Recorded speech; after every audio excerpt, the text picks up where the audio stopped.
Welcome to the Techmeme Ride Home for Wednesday, May 3rd, 2023. I'm Brian McCullough. Today, Google releases a new feature to put another nail in the password coffin.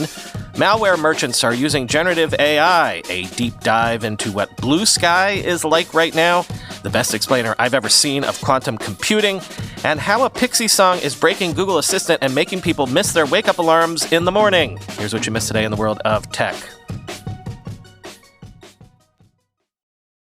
Google this morning released Passkeys, a new FIDO Alliance-developed cryptographic keys solution that requires a pre-authenticated device to basically eliminate passwords for all Google accounts and hopefully eventually accounts on other major platforms. Quoting The Verge, Google's next step into a passwordless future is here with the announcement that Passkeys, a new cryptographic key solution that requires a pre-authenticated device, are coming to Google accounts on all major platforms. Starting today, Google users can switch to Passkeys and ditch their passwords and two-step verification codes entirely when signing in. Passkeys are a safer, more convenient alternative to passwords being pushed by Google, Apple, Microsoft, and other tech companies aligned with the FIDO Alliance. They can replace traditional passwords and other sign-in systems like two-factor authentication or SMS verification with a local PIN or a device's own biometric authentication, such as a fingerprint or Face ID. This biometric data isn't shared with Google or any other third party, and passkeys only exist on your devices, which provides greater security and protection since there's no password that could be stolen in a phishing attack. When you add a passkey to a Google account, the platform will start prompting for it when you sign in or when it detects potentially suspicious activity that requires additional verification. Passkeys for Google accounts are stored on any compatible hardware, such as iPhones running iOS 16 and Android devices running Android 9, and can be shared to other devices from the OS using services like iCloud or password managers like Dashlane and 1Password.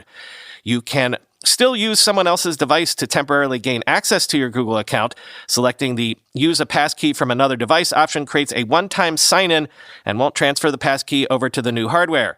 As Google notes, you should never create passkeys on a shared device because anyone that can access and unlock that device would be able to access your Google account. Users can immediately revoke passkeys in the Google account settings if they suspect that someone else can access the account or if they lose the only device that stored the passkey.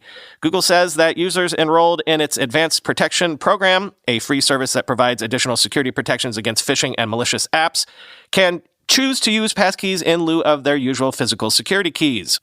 It's going to take a while for passkey support to be widely adopted, so Google accounts will continue supporting existing login methods like passwords for the foreseeable future. This gives folks who may not currently have access to a device that supports biometric authentication time to transition over to the new technology. It seems Google is planning to eventually transition entirely to passkeys, though by encouraging users to make the switch now and writing in its blog that it would scrutinize other sign-in methods as passkeys gain broader support and familiarity, end quote. I set this up just this morning on a couple of my Google accounts. It was pretty easy. Haven't been prompted to use it yet, but, I'm all for this sort of thing.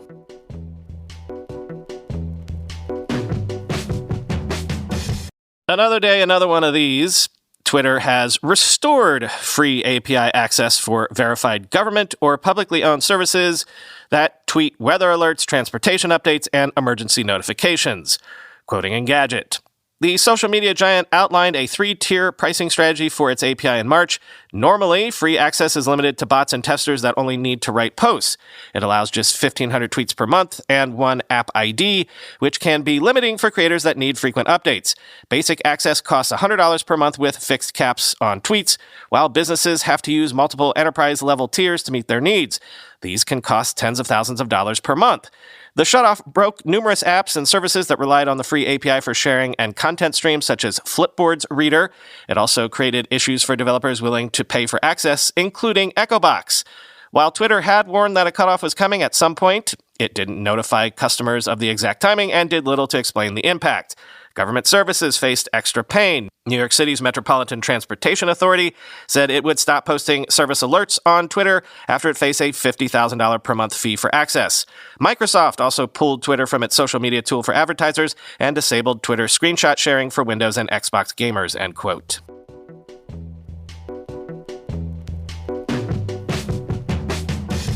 Sharing this because this continues the if you don't control your silicon supply chain, you as a nation state or nation bloc don't really control your own strategic destiny narrative. Sources are telling Bloomberg that TSMC is in talks to spend between 7 and 10 billion euro to build a chip plant in Saxony, Germany, working with NXP, Bosch, Infineon, and the German government. Quote, TSMC chairman Mark Liu told shareholders in 2021 that the chipmaker had started assessments on setting up manufacturing operations in Germany, Europe's largest economy. The proposed European plant would focus on chips for the automotive sector, Chief Executive Officer C.C. Wei has said. Similar projects in Germany have sought as much as 40% of their funding from subsidies as the European Union attempts to double its share of global semiconductor production by 2030.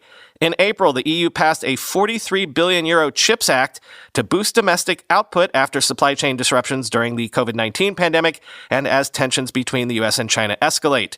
Any state aid would require approval from the European Commission, and the consortium is in talks with officials over the size of the package, the people said.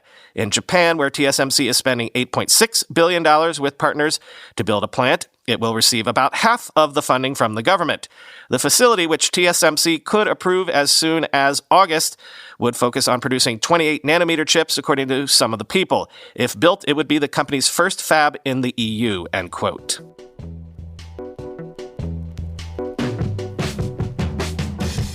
Something, the AI wave is touching every corner of tech. Meta is warning that malware actors are spreading their infrastructure across multiple platforms, which is bad news in and of itself, but also that they're now using generative AI-themed lures. Quoting Wired, the social media giant Meta warned today that it sees many malware actors spreading their attack infrastructure across multiple platforms to make it more difficult for individual tech companies to detect their malicious activity. The company added, though, that it views the shift in tactics as a sign that industry crackdowns are working, and it says it is launching additional resources and protections for business users with the goal of raising the barriers for attackers even more. On Facebook, Meta now has added new controls for business accounts to manage, audit, and limit who can become an account administrator, who can add other administrators, and who can perform sensitive actions like accessing a line of credit. The goal is to make it more difficult for attackers to use some of their most common tactics. For example, bad actors may take over the account of an individual who is employed by or otherwise connected to a target company, so the attacker can then add the compromised account as an administrator on the business page. Meta is also launching a step-by-step tool for businesses to help them flag and remove malware on their enterprise devices, and will even suggest using third-party malware scanners. The company says it sees a pattern in which users' Facebook accounts are compromised, the owners regain control, and then the accounts are re-compromised because the target's devices are still infected with malware or have been reinfected. The move to distribute malicious infrastructure across multiple platforms has advantages for attackers. They may distribute ads on a social network like Facebook that aren't directly malicious, but that link to a fake creator page or other niche profile. On that site, attackers can post a special password and link to a file-sharing service like Dropbox or Mega. They then can upload their malicious file to the hosting platform and encrypt it with the password from the previous page to make it harder for companies to scan and flag. In this way, victims follow the breadcrumbs through a chain of legitimate-looking services, and no one site has a complete view of every step in the attack. As public interest in generative AI chatbots like ChatGPT and Bard has ramped up in recent months, Meta also says it has seen attackers incorporating the topic into their malicious ads, claiming to offer access to these and other generative AI tools. Since March 2023, the company says it has blocked more than 1,000 malicious links used in generative AI-themed lures, so they can't be shared on Facebook or other Meta platforms, and it has shared the URLs with other tech companies. It also has reported multiple browser extensions and mobile apps related to these malicious campaigns. Meta says the attackers who distribute a known malware strain called Ducktail have increasingly leaned on these techniques in an attempt to compromise a range of victims and take over Facebook business accounts to distribute more of their malicious ads, end quote.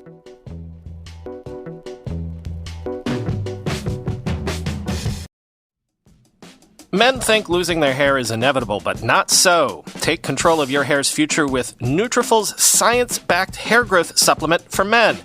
Nutrafol provides a whole-body health approach for men that promotes healthier hair. No drugs, no compromises, just better hair. Nutrafol is the #1 dermatologist-recommended hair growth supplement, clinically shown to improve your hair growth, visible thickness, and visible scalp coverage.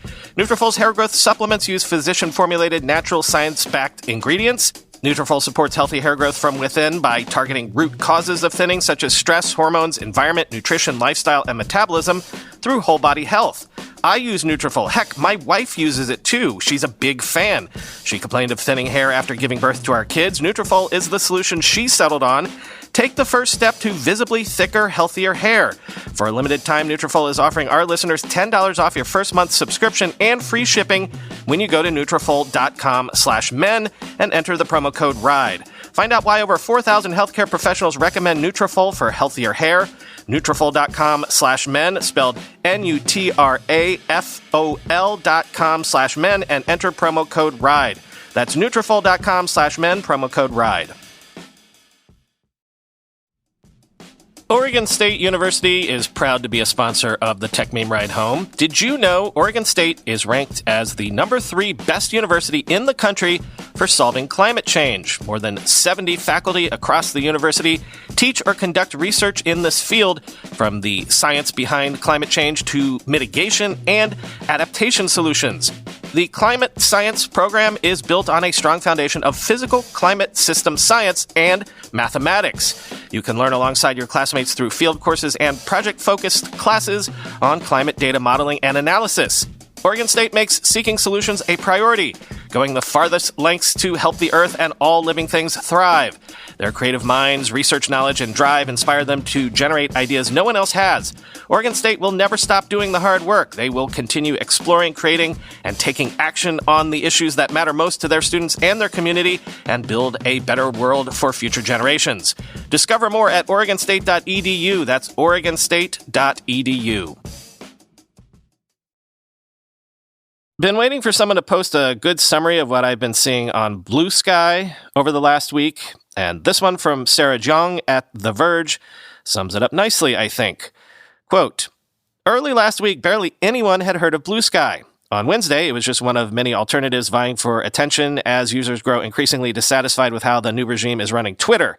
By Thursday, Blue Sky, still an invite-only beta, had seen an unprecedented jump in the number of users, had attracted the positive attention of several notable politicians and celebrities, and had gotten a pundit besieged by angry, unblockable posts.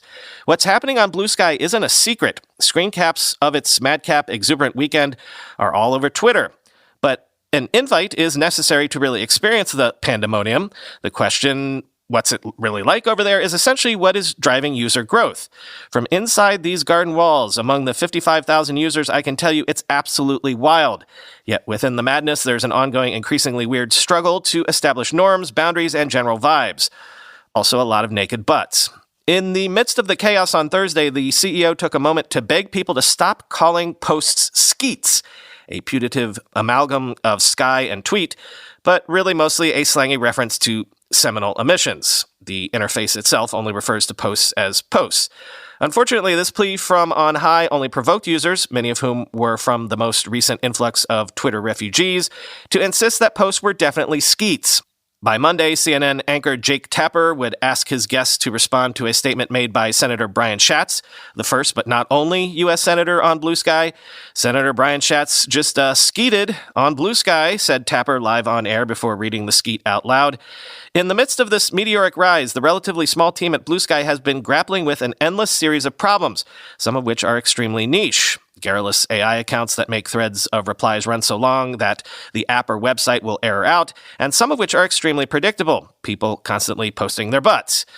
Although Blue Sky is currently hosted on only one server under the control of the Blue Sky team, its intention is to eventually become a decentralized protocol for a multiplicity of federated servers with a variety of different moderation practices. The plan is to make moderation customizable through a system of labels for posts. Yes, there are a great many questions raised by this proposal. The developers had been jiggling between federation and moderation as priorities, CEO Jay Grabber said via her Blue Sky account on Thursday night, only a couple of hours after asking people to stop calling posts skeets. The platform is admittedly without a number of standard features that help curb harassment. When the user base suddenly jumped in size, the block function had not yet been added, end quote. The ability to block people got added yesterday. There was also the Hell Thread event over the weekend when some prankster created a thread that, if you participated in it, gave you like 1 million notifications. So users were trying to tag each other in it to, rickroll them, I guess, into the Hell Thread.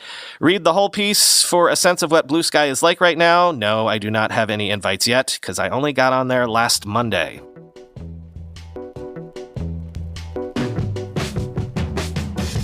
I should probably save this for the long reads on Friday, but I can't resist doing this now. Check out this piece from the Financial Times about how quantum computing works. It's one of those stories where they use graphics to explain what they're talking about so well that quoting it really wouldn't do it justice. Yes, it is from the Financial Times, but I believe it's not behind their paywall. Just read it, and you'll understand better how quantum computing works and why it works, and why, as I've mentioned before, it could break the internet. Everyone, governments, businesses, you and me, we need to prepare for Q-Day. Quote, for several years, the U.S. government has been planning for a quantum world and has been running competitions to find the most secure communication protocols of the future that would forestall the threat of Q-Day. The U.S. National Institute of Standards and Technology is in the process of approving new cryptography systems based on problems other than factorization that are secure against both quantum and classical computers. It's really a race between quantum computers and the fix, which is to stop using RSA, says Beerley. But whatever new security protocols are finally approved, it will take years for governments, banks, and internet companies to implement them. That is why many security experts argue every company with sensitive data should be preparing for Q-Day today. However, the obstacles to developing 1 million qubit quantum computers remain daunting, with some private sector investors predicting a quantum winter as they lose faith in how quickly a quantum advantage can be achieved. Even if private sector investment slows, the escalating geopolitical rivalry between the U.S. and China will provide added impetus to develop the world's first robust quantum computer.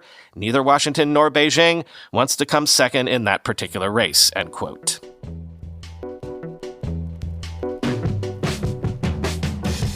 Finally today, to tee up lyrics to end the show with today, quoting from Android Police. It wasn't long ago when Google rolled out a handy feature that made Google Assistant alarms shut up by simply saying stop or snooze. None of that "Hey Google" nonsense needed. These quick phrases were first available for alarms and timers on Google Assistant smart speakers and displays like the Nest Hub, but they eventually made their way to Google's phones, starting with the Pixel 6. Now, users are reporting some hilarious unintended side effects with this feature. After noticing their alarms didn't seem to go off on certain days, one Redditor woke up early to get to the bottom of the issue. The Pixies song "Where Is My Mind" started playing since it was in a Spotify playlist the user had set as their music alarm in the Google Clock app. If you're familiar with the song, it starts with a person singing "ooh," and then someone else cuts them off by proclaiming "stop" before music starts playing. Well, Google's Quick Phrases feature picked up on this and stopped the alarm before it ever really started. We tested this and confirmed the issue, as did other Redditors, but we only noticed it with that one Pixies song. Other songs that feature a prominent stop in their lyrics kept playing. Songs like "You Can't Touch This" by MC Hammer or "Ice Ice Baby" by Vanilla Ice, which begins "Stop, Collaborate, and Listen." "Where Is My Mind" is unique in the fact that its stop comes before music really starts playing. Google's Quick Phrases feature seems to ignore the command when it is backed by instrumentals or vocals, even when the music drops out as the phrase is said. That lines up with all the user reports we've seen complaining that Assistant never hears them yelling "stop" over the sound of the music playing when they're actually trying to use this feature, end quote.